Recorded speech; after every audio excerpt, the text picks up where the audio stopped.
नमस्ते सम्पूर्णमा म उमेश दाल।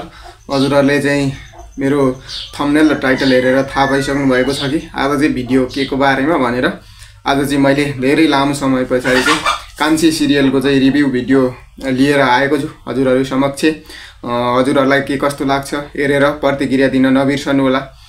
कान्छी सिरियलमा चाहिँ यतिखेर कान्छीले सागरलाई भेटियोरी पनि आफ्नो जुन माइती घरमा आएर बसेकी थिइन् त्यो माइती घरमा चाहिँ अहिले कुनै एकजना मान्छेले चाहिँ एउटा सामान त्यहाँ उनीहरु बसिरहेको अथवा सुतिरहेको ठाउँमा राति चाहिँ फालिरहेको थियो। अनि त्यो सामान चाहिँ उनले चिनिसकेकी थिइन् कि यो मामाको हो भनेर। तर अनि त्यो हुन नि सक्छ नहुन नि सक्छ। अब उनीहरु मामा जेल गएका छन्।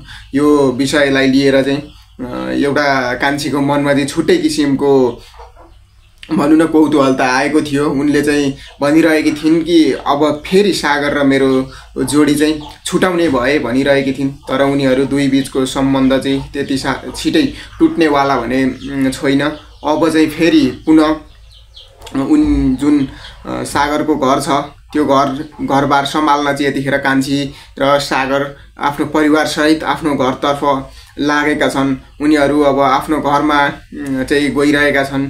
अब घर जाने क्रममा सागर चाहिँ घर गयो भने अब हामीले के भन्ने त हामीले कान्छीलाई दुःख यसरी दिउँ कि त्यो दुःखले गर्दाखेरि चाहिँ हामीलाई कहिले माफ गर्दैन भनेर सागरकी आमाले चाहिँ आफ्नो भाइसँग कुरा गरिरहेकी छिन्। हुन पनि हो उनीहरुले चाहिँ कान्छीलाई दिएको दुःख सम्झिँदाखेरि चाहिँ त्यो उनीहरुलाई माफ गर्ने ठाउँ भने छैन।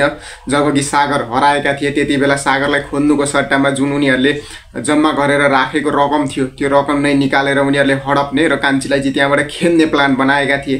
त्यही अनुसार उनीहरुले चाहिँ कान्छीलाई धेरै दुःख दिए, उलाई काट्ने सम्मको प्रयास गरे जुन सागरका मामाले त्यो गरेका थिए। अनि अब अहिले कुन मुखले चाहिँ सागरसँग हामीले कुरा गर्ने, आफ्नो छोरो जिउँदो भएकोमा त खुसी, तर कुन आधारले चाहिँ अब जिउँदो हुँदा खुसी हुने त यो आधार चाहिँ नभएको भनेर चाहिँ यतिखेर सागरकी आमाले चाहिँ आफ्नो भाइसँग फोनमा कुराकानी गरिरहेकी छिन्। उनीसँग चाहिँ एउटा भन्न छुट्टै किसिमले चाहिँ कुरा गरिरहेकी छिन् र सागरका मामा भन्छन् कि अब म चाहिँ त्यो बाटो नै हिँड्दिन, किनभने हामीले यति दुःख दियौं कि जुन कुराले गर्दाखेरि अब म त्यहाँ चाहिँ हिँड्न सक्दिन, मलाई चाहिँ त्यहाँ अनुहार देखाएर हिँड्ने ठाउँ छैन अथवा मलाई चाहिँ त्यहाँ चाहिँ टिक्न दिँदैनन् भन्ने खालको कुरा गरिरहेकी छिन्। यतिखेर चाहिँ सागरका मामालाई र सागरको उता मामलाको हजुरआमालाई भन्दा पनि घरकी आमा भन्न घरकी आमालाई चाहिँ यतिखेर गाह्रो परिरहेको छ। किनभने दुईजना आमा छोराले उचालेर चाहिँ घरकी आमाले पनि उनीहरुको लोहीलैमा लागेर उनीहरुलाई साथ सपोर्ट गरेर चाहिँ कान्छीलाई लखेट्न चाहिँ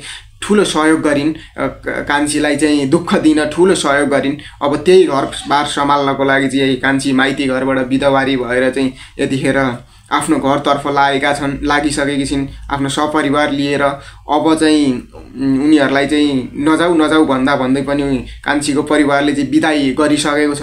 अब के हुन्छ, अब सागरले आफ्नो घर परिवार सम्हालेर राख्छन् अथवा चाहिँ कान्छीलाई पुनः फेरि त्यही तरिकाले दुःख दिइन्छ।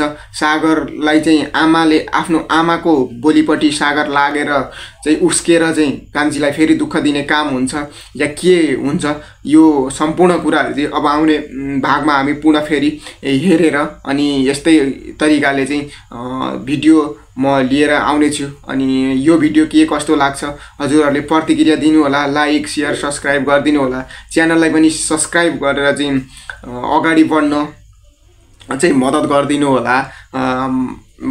अब चाहिँ म पुनः फेरि चाहिँ भिडियोहरु कन्टिन्यू चाहिँ लिएर आउने छु। हजुरहरुले नि साथ सपोर्ट सहयोग चाहिँ गरिदिनु होला।